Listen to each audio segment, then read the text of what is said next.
Hi guys! 10:30 p.m. pala kami umalis ng Tayabas, Quezon at halos 5:30 a.m. na kami nakarating ng Baguio. Sa sobrang agap nga namin, dito muna kami nagstay sa Burnham Park.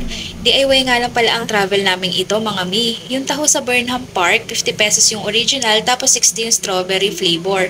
Nang mag 7 a.m. na, naisipan na namin mag-stroll kasi ang dami na namin nakikita mga nagja-jogging din, tsaka mga nagsusumba. Madami din pwedeng gawing activities dito sa Burnham Park. May boating, skating. Tapos, nag-try din kami mag-bike dito at 50 pesos lang kada 30 minutes, sabi ni Kuya. Sulit na, di ba? Tapos yun, around mga 10 a.m. pumunta na kami ng SM City Baguio kasi dito kami bibili ng mga foods and stocks na gagamitin namin sa aming 4 days and 3 nights. And ayun, finally nakapag-check-in na kami sa unit namin. We book pala directly sa page ng Arcas Condo Rental sa Mega Tower Residences. Walking distance lang ito sa SM, Session Road at saka sa night market. May private toilet and bath at dahil nga ilang araw din kami magstay dito ay pinili talaga namin yung complete na din ang mga kitchen facilities and utensils. May Family Mart din pala sa pinakababa ng Mega Tower sa likod kaya kung sakaling may mga hindi kayo nabili or mga nadala na pailan-ilan na gamit, pwede kayong doon bumili.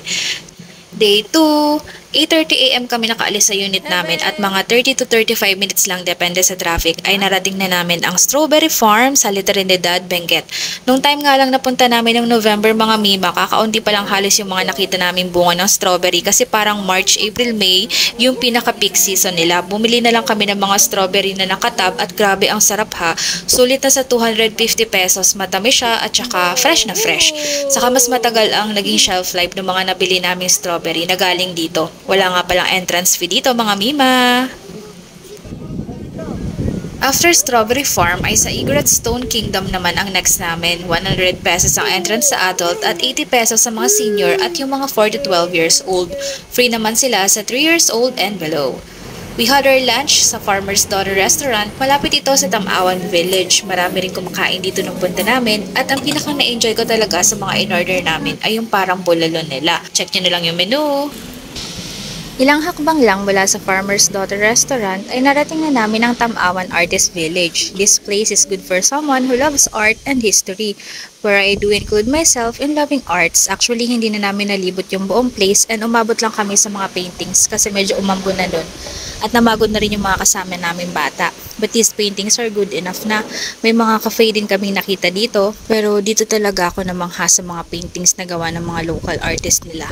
May mga nakita kami dito mga nagwo-workshops din, but they have additional fees for that, I think.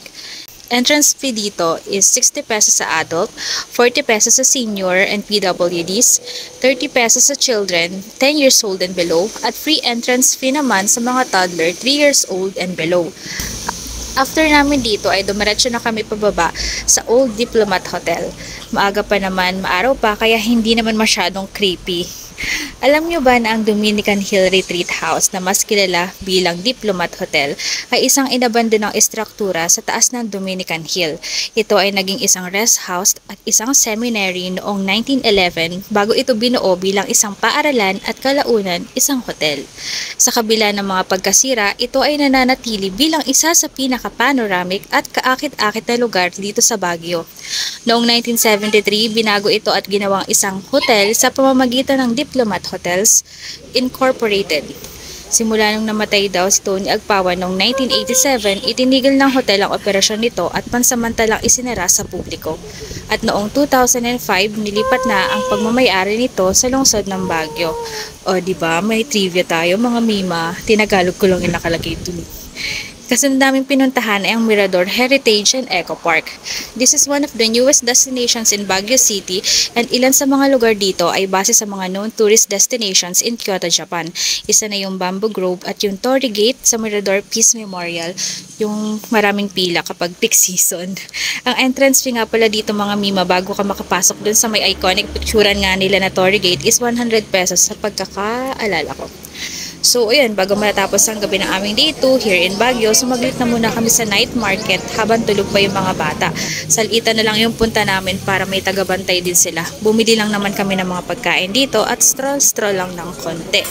Day 3 na namin. Ay, ang bilis naman. Bukas aalis na ulit kami dito. Parang gusto ko nang tumira dito eh. Uy, wag ganun. Sinimulan namin ang day 3 sa pagpunta sa Baguio Cathedral. Bago ko pala malimutan, may number coding sila dito na pinatutupad ha. Yung may mga dalang private na sasakyan, pag pupunta kayo dito, i-include niyo yun sa paggawa niyo ng itinerary, lalo na kung kagaya namin kayo mga DIY lang yung pamamasyal dito. Nagtatapos yung plaka ng sinasakyan namin sa number 6, but you can search guys, or kami kasi nag-ask din ako sa page ng Arcas Condo Rental bilang taga doon naman sila. Tapos doon kami magstay. So, ayun, after namin sa Baguio Cathedral, ay next namin pinuntahan yung Ililikha Artist Village. Ang hirap i-explain guys, pero para siyang mundo ng elemento, paano ba? Pero para kasing nung pasok namin, para kung diwata, char, duwende, ganun. Para kasi itong malaking tree house, tapos may mga cafe din, restaurant, bar, art shops, may mga ganun sila sa loob. Alam nyo rin ba na itong Eco Art Complex na ito ay nag-open noong year 2014, born out of the creative mind of film director Eric Digia, also known as Kidlat Tahimik. Nakakamangha yung mga stairways nila dito na parang mga bitak-bitak na tiles na may mga design, may mga pieces of furnitures na may unique woodcraft design, at parang kahit saan ka lumingon, may something interesting kang makikita. Sa paglilibot pa nga namin, napunta kami sa small theater nila dito. May mga screenings pala dito ng mga local independent movies. Diba, adding another layer to the entertainment experience. Wala nga palang entrance fee dito. Bumalik na lang ulit kami sa unit na mahinga ng konti, at nung na-lift na ang number coding ng mga around 8 PM ay pumunta naman kami sa Baguio Country Club Christmas Village. Ito na mga mima, pakatandaan, dito ay bawal ang nakatsinelas na sipit. Hindi ka talaga nila papapasukin dito. May mga magtatanong kung Crocs daw ba ay pwede. Pwede yung Crocs kasi naka-Crocs ako. Pero kung ako sa inyo, magsapatos na lang din kayo papunta para safe na safe. Pakipost na lang po ng video sa part ng signage nila para makita nyo yung mga prices nila. At doon naman yung mga prices nila naka-print. And eto na nga ang last day namin dito. Nakakatamad mag-empake, grabe. 11 AM ang check-out namin dito. May time pa naman kami, kaya after check-out ay pumunta pa kami ng Botanical Garden at Mines View Observation Deck. Hindi na ako magbo-voice over mga mima kasi nalulungkot ako. Uy, walang ganun.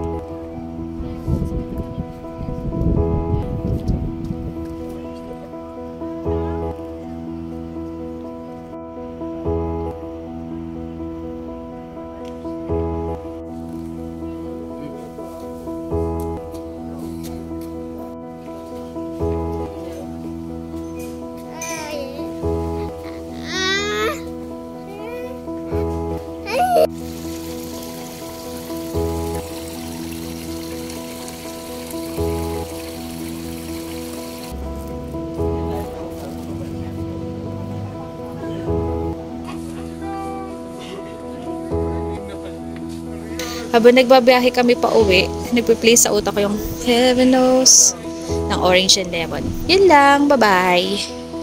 See you sa susunod naming biyahe!